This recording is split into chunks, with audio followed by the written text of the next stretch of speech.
High everyone, welcome back to 10 minutes English learning in Marathi. आजच्या आपल्या व्हिडिओमध्ये आपण इंग्लिशमधील अशी स्ट्रक्चर पाहणार आहोत की ज्याच्या मदतीने तुम्ही हजारो वाक्य तयार करू शकता. तसेच ही वाक्य तुमच्या मुलांशी, लहान मुलांशी बोलण्यासाठी अतिशय उपयोगी पडणार आहे. अतिशय सोपी स्ट्रक्चर आहे आणि या स्ट्रक्चरच्या मदतीने छोटी छोटी वाक्य तुम्ही तयार करू शकता. चला तर सुरुवात करूयात. ग्रामरच्या भाषेमध्ये या वाक्यांना इम्परेटिव्ह सेंटेन्स असं म्हटलं जातं आणि मराठीमध्ये याचा अर्थ आज्ञार्थी वाक्य असा होतो. तर आज्ञार्थी वाक्य किंवा इम्परेटिव्ह सेंटेन्सेसचा उपयोग कुठे केला जातो हे सगळ्यात आधी समजून घेऊयात. इम्परेटिव्ह सेंटेन्सेस ही एखाद्याला आज्ञा करण्यासाठी म्हणजेच कमांड देण्यासाठी वापरली जातात. दुसरा उपयोग आहे एखाद्याला सूचना करण्यासाठी. समोरच्या व्यक्तीला तुम्हाला काहीतरी सूचना करायची आहे किंवा इन्स्ट्रक्शन द्यायची आहे, त्यावेळी इम्परेटिव्ह सेंटेन्स वापरलं जातं. थर्ड उपयोग आहे रिक्वेस्ट करण्यासाठी. त्यानंतर एखाद्याला ऍडवाइस देण्यासाठी किंवा सल्ला देण्यासाठी या सेंटेन्सचा किंवा या स्ट्रक्चरचा अतिशय उपयोग केला जातो. आणि सगळ्यात शेवटी एखाद्याला वॉर्निंग देण्यासाठी किंवा एखाद्याला काहीतरी दक्षता किंवा खबरदारी घ्यायची आहे हे सांगण्यासाठी इम्परेटिव्ह सेंटेन्सेसचा वापर केला जातो. आता इम्परेटिव्ह सेंटेन्सची स्ट्रक्चर पाहूया. इम्परेटिव्ह सेंटेन्स ही फक्त तुम्ही एकच वर्ब यूज करून करू शकता.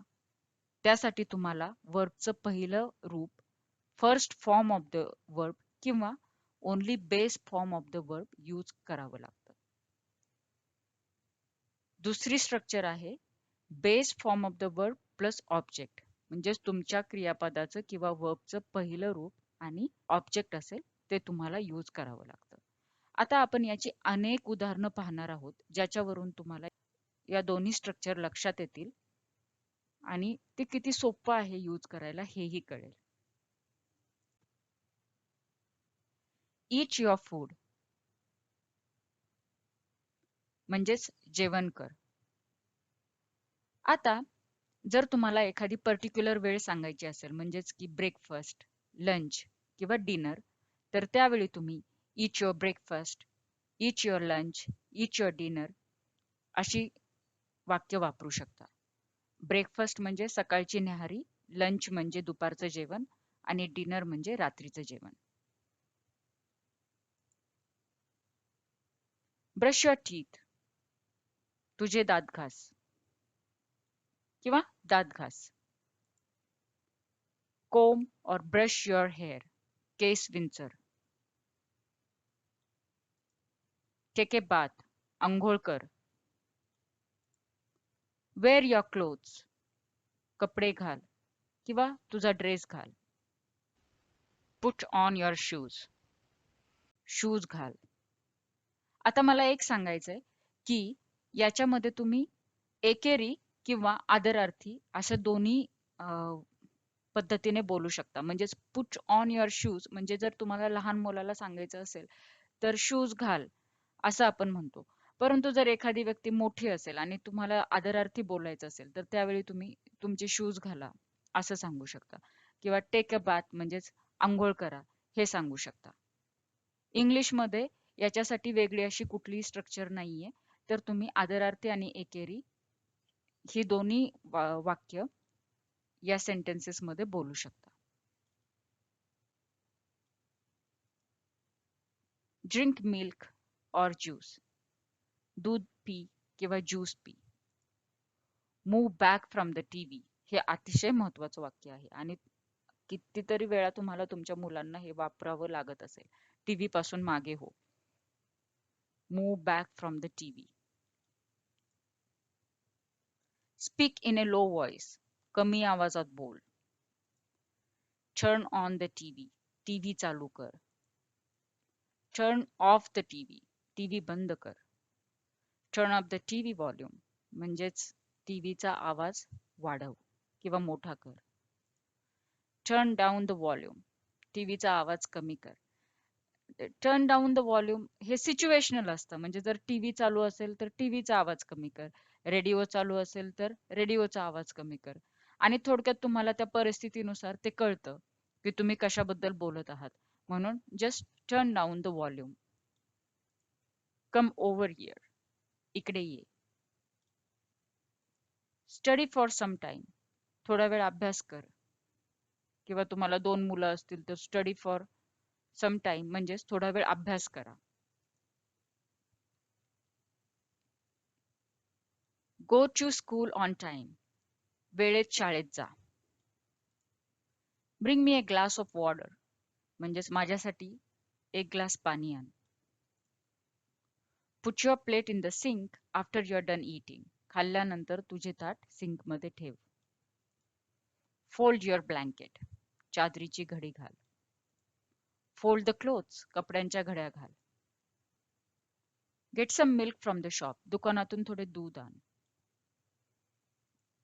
वॉक फास्ट, भरभर चाल. रन स्लोली, हळू पळ. हरी अप, लवकर कर. Play with your brother, sister, friend और ग्रँडमा, तुझ्या भावाबरोबर किंवा बहिणीबरोबर किंवा मित्राबरोबर किंवा आजीबरोबर खेळ. सिट ऑन द चेअर, खुर्चीवर बस. सिट डाऊन, खाली बस. स्टँड अप, उभे राहा. कीप क्वाइट, शांत रहा. वेट फॉर मी, माझ्यासाठी थांब. शट द डोअर प्लीज, दरवाजा बंद कर. जसं मी तुम्हाला सांगितलं होतं की रिक्वेस्ट करण्यासाठी सुद्धा इम्परेटिव्ह सेंटेन्सेसचा किंवा या स्ट्रक्चरचा यूज होतो. ज्यावेळी तुम्ही रिक्वेस्ट करता त्यावेळी तुम्ही प्लीज म्हणता. तर हे प्लीज तुम्ही वाक्याच्या सुरुवातीलाही घालू शकता किंवा वाक्याच्या शेवटी ही बोलू शकता. For example, please shut the door किंवा शट द डोअर प्लीज, दरवाजा बंद कर. आणि मग रिक्वेस्ट केली आणि प्लीजचा वापर केला की ते जास्त पोलाइट होतं. Move out of my way please, माझ्या रस्त्यातून बाजूला हो प्लीज. पास द बॉल और पास द वॉटर बॉटल, पाण्याची बाटली दे किंवा ball they. Complete your homework किंवा डू युअर होमवर्क, तुझा गृहपाठ पूर्ण कर. हेल्प मी, मला मदत कर. काम डाऊन, शांत हो. वॉश युअर फेस, तुझा चेहरा धु किंवा तुझे तोंड धु. गो टू बेड, झोपायला जा. क्लीन अप द मेस, तुझा पसारा आवर किंवा पसारा आवर. टायडी अप युअर रूम, तुझी खोली किंवा रूम स्वच्छ कर. बी वेअर ऑफ डॉग्स, हा तर इथे वॉर्निंग दिली आहे आणि म्हणून बी वेअर ऑफ डॉग्स, कुत्र्यापासून सावध राहा. वेलकम बॅक, तुझे पुन्हा स्वागत आहे. तर तुम्ही या सगळ्या सेंटेन्सेस मध्ये पाहिलं असेल की सुरुवातीला आपण वर्ब वापरतो, वर्बचा पहिला फॉर्म वापरतो आणि मग राहिलेलं सेंटेन्स किंवा ऑब्जेक्ट वापरतो.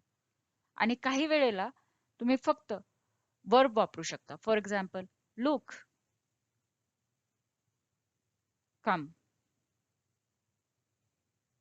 अशा प्रकारे. आता आपण पाहणार आहोत या इम्परेटिव्ह सेंटेन्सेसचे म्हणजेच आज्ञार्थी वाक्याचे निगेटिव्ह वाक्य किंवा नकारार्थी वाक्य कसं केलं जातं. अगदी सोपं आहे. तुम्हाला वर्बच्या आधी डू नॉट किंवा डोंट हे वापरायचं आहे आणि राहिलेलं जे सेंटेन्स आहे ते जसंच्या तसं लिहायचं आहे.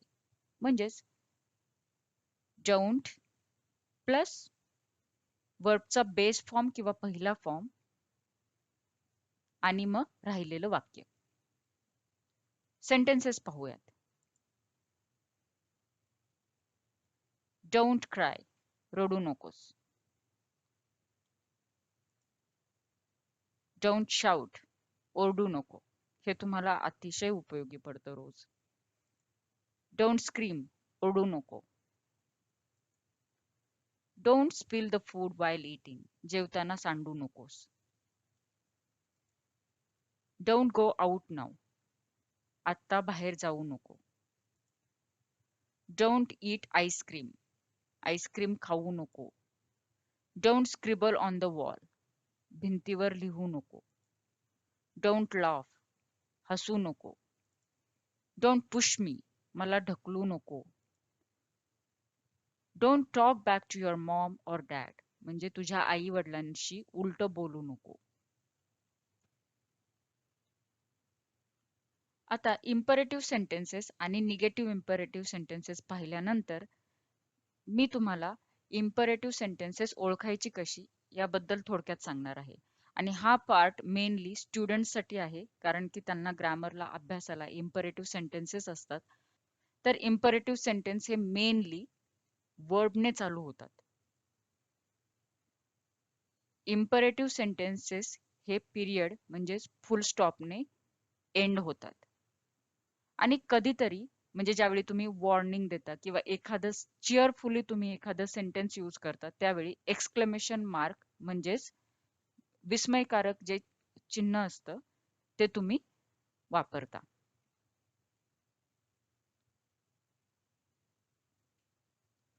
जर इम्परेटिव्ह सेंटेन्सेस मध्ये तुम्हाला रिक्वेस्ट करायची असेल किंवा जास्त पोलाइटली बोलायचं असेल तर त्यावेळी प्लीजचा यूज करा.